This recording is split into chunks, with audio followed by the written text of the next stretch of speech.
একদিন হঠাৎ তার প্রাক্তনের সাথে দেখা হলো ছেলেটি, যে ছেলেটি 7 বছর আগে মেয়েটিকে ছেড়ে চলে গিয়েছিল।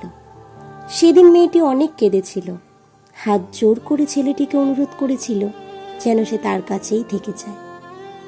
কিন্তু সেদিন ছেলেটি মেয়েটির কোনো কথাই শোনেনি, মেয়েটিকে ছেড়ে চলে গিয়েছিল। আজ 7 বছর পর দুজনের আবার দেখা হলো একটি রেস্তোরাঁতে।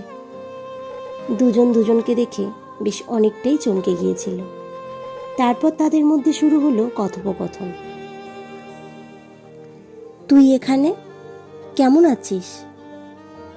মেয়েটি মাথা নিচু করে উত্তর দিল, হ্যাঁ ভালো আছি, আর তুই কেমন আছিস?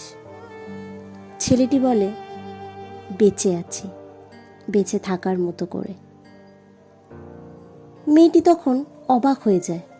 সে ছেলেটিকে জিজ্ঞাসা করে, কেন, কি হয়েছে? ছেলেটি উত্তর দেয়, কিছু হয়নি। তারপর কিছুক্ষণ আবার নিশ্চুপ থেকে উত্তর দেয়, তোকে একটা কথা বলবো। মেয়েটি বলে, হ্যাঁ বল। ছেলেটি বলল, না থাক, তোর যদি ভালো না লাগে শুনতে।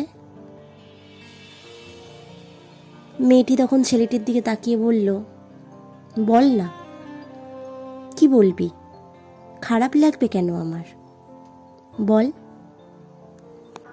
ছেলেটি তখন মেয়েটিকে জিজ্ঞাসা করল, ঘৃণা করিস আমাকে ভীষণ? মেয়েটি হেসে উত্তর দিল, না, তবে ক্ষমাও করিনি।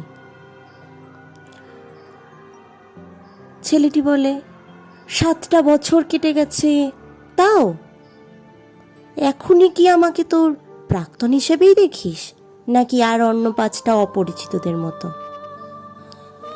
মেয়েটি মুচকি হেসে উত্তর দেয়, না, তোকে আমি সেই মানুষটা হিসেবে দেখি যে আমার কান্না দেখে বিরক্ত হয়েছিল একদিন, যার জন্য গোটা 1 বছর ঘুম হারিয়েছিলাম। তুই ভীষণ স্পেশাল, সবার জন্য চোখের জল আমি ফেলি না। ছেলেটি কথাটা শুনে নিশ্চুপ হয়ে যায়। তারপর বলে, যদি বলি ভুল হয়ে গেছে আমার, যদি বলি ফিরিয়ে নিতে? মেয়েটি তখন অনেকক্ষণ অবাক হয়ে ছেলেটির দিকে তাকিয়ে উত্তর দেয়, বিশ্বাস করা অতীত যদিও বা যাই ভুলে, পুরনো অধিকার কি আর ফিরে পাওয়া যায়? পরিচিত ঠোঁট অন্য কেউ ছুলে জল ফুটিয়ে খেলে তার আর স্বাদ থাকে না।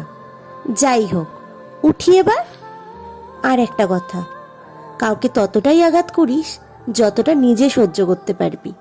ফিজিক্স কিন্তু প্রেমেও প্রযোজ্য, যেটা দিবি সেটাই জীবন তোকে ফিরিয়ে দেবে।